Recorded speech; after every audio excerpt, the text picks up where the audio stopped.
Welcome back to Paul's Tech News. There may come a week when the tech news is filled with intrigue and excitement, but it is not this week. No, this week has forsaken us and broken all bonds of fellowship. To give you an example, I'll be starting off with a story about Intel stock CPU coolers, and then it's going to go downhill from there. I even had to dig into the mobile phone news bin to dredge up enough substantive material for today's show, but I pressed on nonetheless because I like you guys and I don't want to let you down. It's that weird middle week in September that just sort of disappears into the void anyway, so let's keep our expectations low, and I'll help you sift through this loose pile of tech news debris that I've scraped together to see if we can find anything valuable. Ooh, look, a penny. Excellent!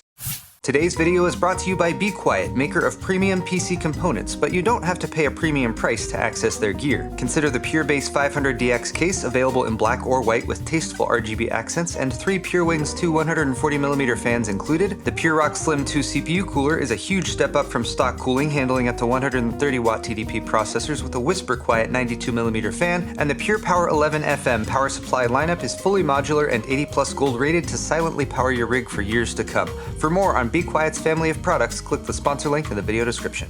Things are actually feeling pretty fresh around here today, but we begin with the rumor that Intel might be refreshing their stock CPU coolers, as shown in this cropped slide posted by Twitter user Axerius. 3 designs are pictured, labeled Intel Laminar RH1, RM1, and RS1, apparently intended for use with 65-watt Alder Lake-S desktop CPUs. It's unclear whether these are finished products or works in progress, but this would seem to indicate that Intel is making efforts to compete with AMD's lineup of Ryzen stock coolers, which feature adequate performance, reasonably good-looking designs, and RGB on the higher-end models. Going all black is at least a good step aesthetically for Intel, but they kind of already did that with some of the 10th and 11th gen stock coolers. Performance is what could use a boost, and their aluminum heatsink design hasn't really changed much to keep up with the higher core count CPUs in recent years. If we zoom and enhance this photo though, it looks like that base aluminum heatsink might still be there, in the RS1 model at least,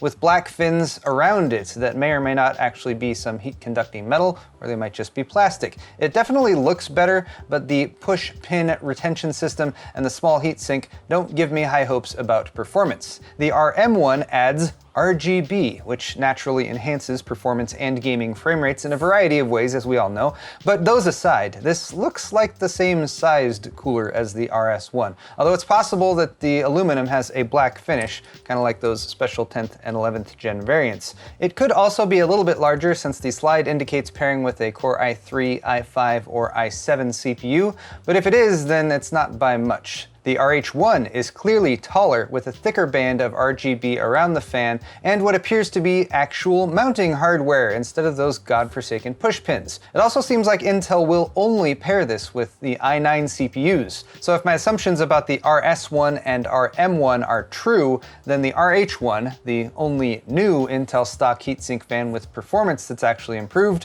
will only be paired with the most expensive CPUs, where it's most likely to be scrapped in favor of aftermarket cooling.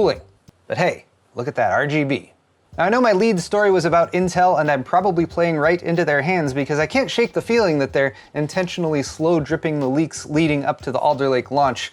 But here's another Alder Lake leak. The 35-watt T-SKU CPU lineup, as posted by Fanless Tech on Friday, with core counts in the 4 to 16 range, frequencies up to 4.9 GHz, and integrated graphics, either the UHD 730 or 770. The 35-watt TDP means they're suitable for use cases where heat dissipation might be a challenge, or for the passive cooling setups that the fanless fanatics at Fanless Tech frequently fantasize and fawn for, or over.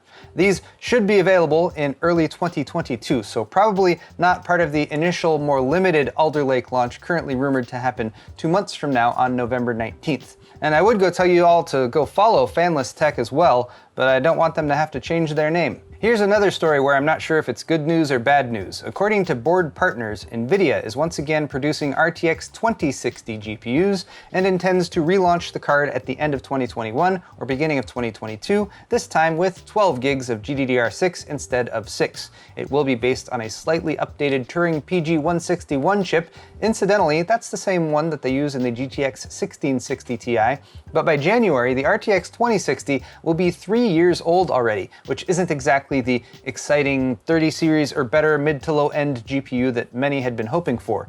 More affordable video cards available to consumers in general is a positive, yes, but this move seems like a stopgap that doesn't provide a compelling alternative to something like an RTX 3060, while also probably allowing Nvidia to just sell more GTX 1660 Ti silicon for more money. And now we delve into the murky depths of the Apple event, which took place on Tuesday and announced a handful of shiny new Apple products. There's the iPhone 13, available in standard, mini, or Pro trim, powered by the 6-core A15 Bionic chip and featuring a 120Hz screen, something that's new to iPhones, but old for many other phones on the market. There's also an upgraded camera array with a macro lens, cinematic mode shooting that allows for manual focus control, and ProRes recording for the 13 Pro models at least. Thankfully, those are also available with up to 1 terabyte of storage to handle all that footage.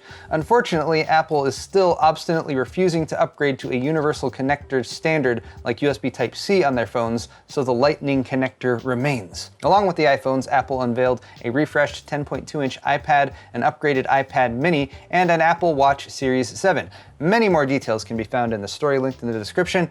The iPhone 13 went up for pre-order on Friday and will be available in store on September 24th. A new version of iOS will also be out tomorrow, September 20th, so get ready for an update. Speaking of updating your Apple devices, everyone should really go and do that, because Apple released security updates Monday for a 0-day vulnerability that affects every iPhone, iPad, Mac, and Apple Watch on the market. The vulnerability is called Forced Entry and may have been actively exploited, according to researchers at Citizen Lab who reported their findings to Apple on September 7th. Forced Entry leverages a flaw in Apple's iMessage app to push the Pegasus spyware developed by Israeli firm NSO Group onto the phone.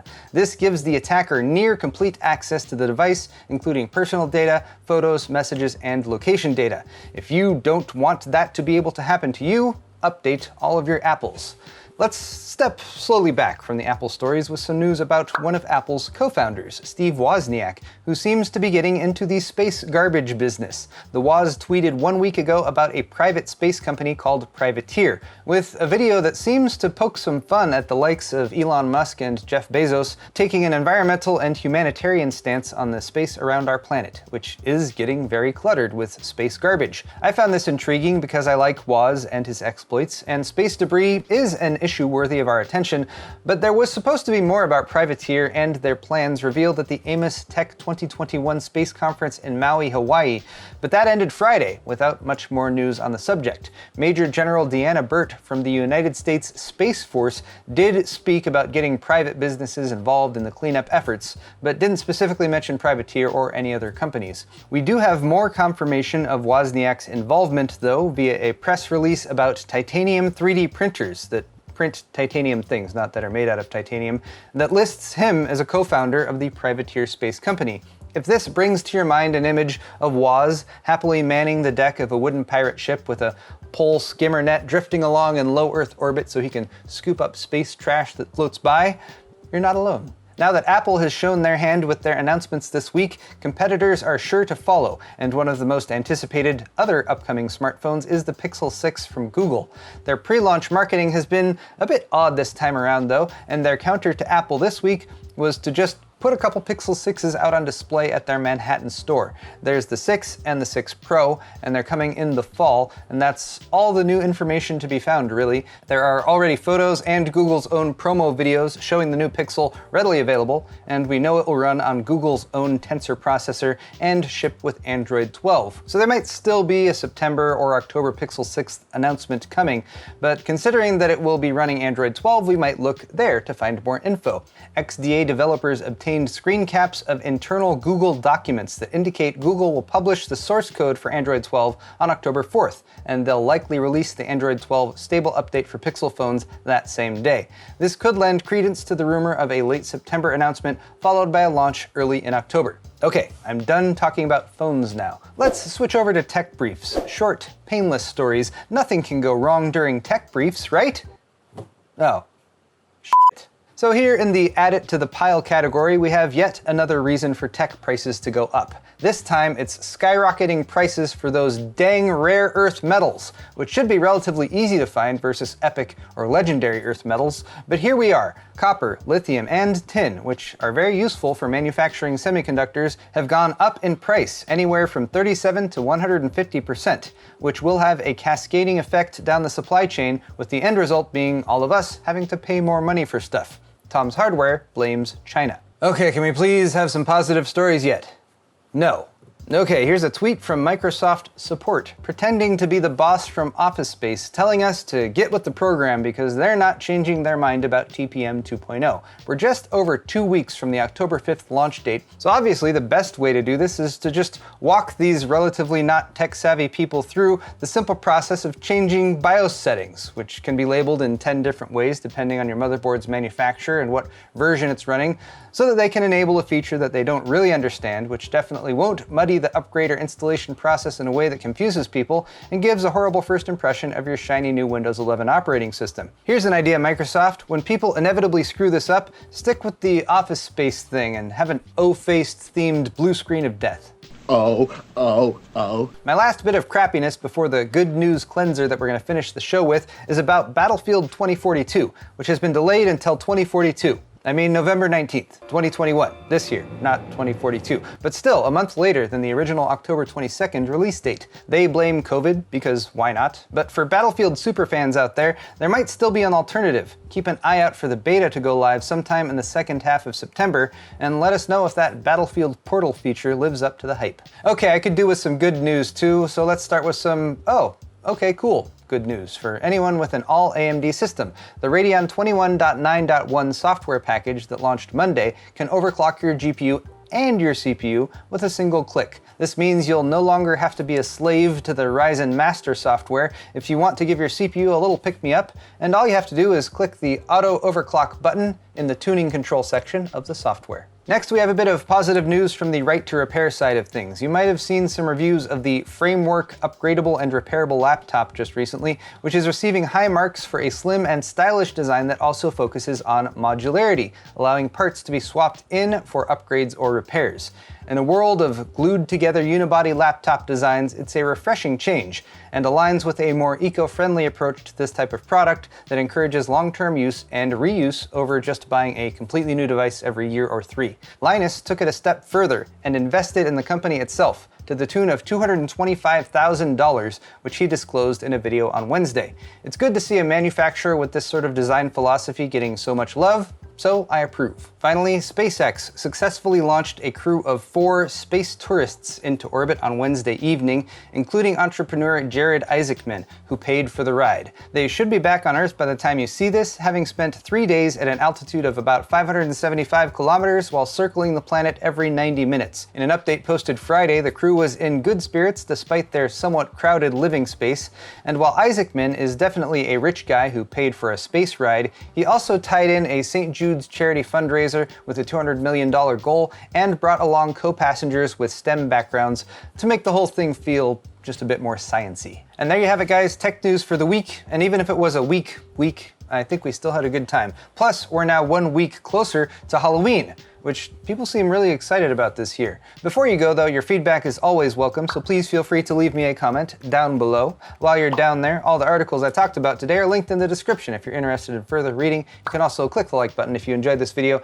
Check out my store at paulshardware.net for a selection of excellent merchandise options, including my classic thumbscrew shirt available in a variety of brand new colors. And subscribe to my channel if you'd like to see more videos like this one in the future. Thanks again everyone, and we'll see you next time.